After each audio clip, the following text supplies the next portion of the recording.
Un saludo. Mi nombre es Francisco Javier Sánchez Romero, profesor del Departamento de Ingeniería Rural y Agroalimentaria de la Universidad Politécnica de Valencia. Y este objeto de aprendizaje lleva por título Relaciones gravimétricas y volumétricas del suelo, determinación práctica. El resultado de aprendizaje para este objeto es conocer las relaciones entre los diferentes volúmenes y pesos de los elementos que componen el suelo y sus correlaciones para la obtención de los valores de los parámetros cuantitativos que los definen. El objeto de aprendizaje se ha dividido en 4 partes. En primer lugar, definiremos las diferentes fases de un suelo. En segundo lugar, se verán las relaciones entre los volúmenes y pesos para posteriormente realizar una determinación práctica de los parámetros del suelo. Finalmente, se realizarán una serie de conclusiones. El suelo es un material que está compuesto por una serie de elementos sólidos y entre ellos tenemos los poros o intersticios. Si realizamos un modelo conceptual de esta composición, tendremos por una parte los sólidos, que podremos suponer todo el volumen concentrado, y por otra parte los poros, donde coexistirán el aire con el agua. En esta parte los poros los podremos dividir en la parte de aire y en la parte de agua, y tendremos también la parte de sólidos. Es decir, tendremos 3 fases, es decir, el suelo es un suelo, podemos decir, es trifásico. Tiene la fase gaseosa, aire, que podrá estar compuesta de aire, gases y vapor de agua; la fase líquida, agua, sales, bases, ácidos disueltos e incluso el hielo; y la fase sólida, que serán los fragmentos de roca, minerales individuales y materiales orgánicos. Dentro de los volúmenes tendremos el volumen de aire, el volumen de agua y el volumen de sólidos. Es obvio que el volumen de poros será igual al volumen de aire más el volumen de agua, y el volumen total será la suma de estos 3 volúmenes. Respecto a los pesos, el peso del aire se considera nulo y por lo tanto solo tendré el peso del agua y el peso de los sólidos. El peso de los poros, en este caso, solo será igual al peso del agua, y el peso total será igual al peso de los sólidos más el peso del agua. Por lo tanto, tendré este modelo de pesos y volúmenes dentro del elemento suelo. Entre los diferentes volúmenes y pesos se pueden establecer una serie de relaciones útiles para la caracterización de suelos. Si relacionamos volúmenes, tendremos el primer índice, que será el índice de poros. Suele utilizar la letra E y será igual al volumen de poros partido por el volumen de sólidos. La porosidad, o N, será igual al volumen de poros, pero en este caso partido por el volumen total de mi muestra. Entre el índice de poros y la porosidad existen estas relaciones en las que se puede comprobar que el índice de poros siempre será mayor que la porosidad. El grado de saturación se define como el volumen de agua partido por el volumen de poros, y en este caso, para suelos con un grado de saturación menor que 1, significa que dentro del volumen de poros coexistirán el volumen de agua y volumen de aire. Sin embargo, para un grado de saturación igual a 1, significa que todo el volumen de poros está ocupado por agua, es decir, volumen de agua igual a volumen de poros. Por último, vemos la relación aire-vacíos, que es igual al volumen de aire partido por el volumen total. Para las relaciones entre pesos, la más importante es la humedad. La humedad es igual a la relación en tanto por ciento del peso de agua partido por el peso seco.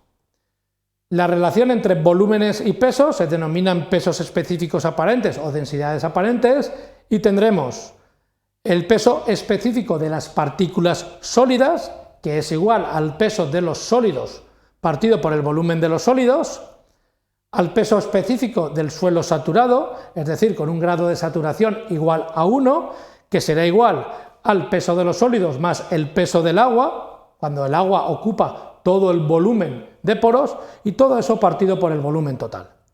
El peso específico del suelo húmedo, es decir, el suelo en su estado natural, en el que el grado de saturación será menor que 1 y será igual al volumen de sólidos más el volumen de agua, el peso del agua existente, partido por el volumen total.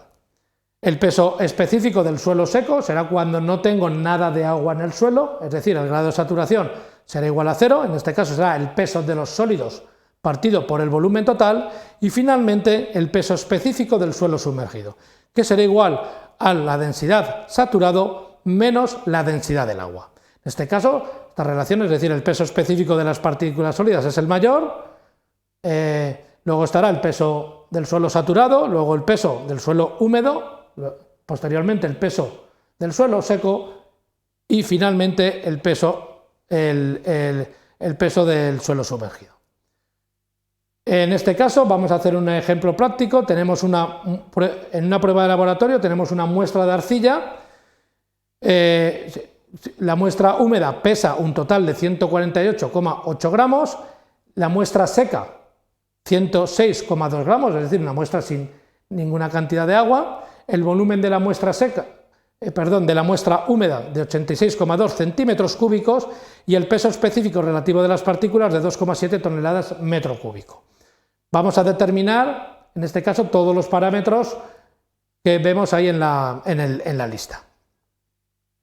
Respecto al contenido de humedad, simplemente será el contenido de agua partido por el peso de la muestra seca, en este caso será 148,8 menos 106,2 partido por 106,2, es decir, un 40,1% de humedad. La densidad total será igual a la masa total del suelo húmedo partido por el volumen total, en este caso 1,73 gramos por cada centímetro cúbico, es decir, 1.730 kilogramos por cada metro cúbico. La densidad seca será igual a la masa total del suelo seco partido por el volumen total, es decir, 106,2 gramos partido por 86,2 centímetros cúbicos, es decir, 1.232 kilos por cada metro cúbico. Es decir, en este caso, en el modelo conceptual, tendremos un peso total de 148,8 gramos que se divide en 0 gramos de aire, 42,6 gramos de peso del agua y 106,2 gramos del peso de los sólidos. Todo esto en un volumen total de 86,2 centímetros cúbicos. En este caso, el peso específico relativo de las partículas 2,7, como hemos dicho anteriormente. El índice de poros, que es la relación de vacío, será igual al volumen de poros partido por el volumen de sólidos. Volumen de poros lo podremos calcular como el volumen total menos el volumen de sólidos. Y el volumen de sólidos también lo podremos calcular como el peso de los sólidos partido por el peso específico. Si operamos, podemos llegar a una relación entre el peso específico, el volumen total, el peso de los sólidos. En este caso, el volumen de sólidos será igual a 39,33 centímetros cúbicos, el volumen de los poros será igual a 86,2 menos el volumen de sólidos, en este caso 86,87, y por lo tanto el índice de poros será 1,19. Si conocemos el volumen de sólidos y el peso del agua, podremos determinar el volumen de aire y el volumen de agua. En este caso, el volumen de agua será igual a 42,6 centímetros cúbicos y, por lo tanto, lo restante hasta el volumen de poros, es decir, 4,27 centímetros cúbicos, será el volumen del aire. La porosidad, por lo tanto, será volumen de poros partido volumen total, 0,543, y también la podíamos haber calculado sabiendo el índice de poros. El grado de saturación será igual al volumen de agua partido por el volumen de poros, es decir, un 91% de grado de saturación. Por lo tanto, en un suelo, si supusiéramos el suelo completamente saturado, veríamos que aumentaría su peso a 153,07 gramos, ¿vale? Y el peso del agua y el volumen del agua aumentaría hasta 46,87 gramos en peso y 46,87 centímetros cúbicos en volumen. El peso específico, por lo tanto, para un suelo saturado sería igual a 153,07 partido por 86,2 igual a 1.775 kilogramos por metro cúbico. Para el peso específico de un suelo sumergido sería igual al peso específico saturado menos el peso específico del agua, en este caso 775 kilos por metro cúbico. La relación de aire vacíos, suponiendo en este caso que el suelo no estuviera saturado, es decir, con la humedad de la muestra, sería igual a 4,27 partido entre 86,2, es decir, 4,95% de vacíos de aire. Como conclusiones a este objeto de aprendizaje se han descrito las diferentes fases que componen un suelo, es decir, la fase gaseosa, líquida y sólida. Se han establecido las relaciones entre los diferentes volúmenes y pesos, definiéndose los parámetros que caracterizan el suelo desde el punto de vista de las relaciones volumétricas y gravimétricas. Se ha realizado una determinación práctica de las diferentes relaciones a partir de los datos obtenidos de una muestra de suelo. Muchas gracias por vuestra atención y espero que este objeto de aprendizaje haya sido de vuestro interés.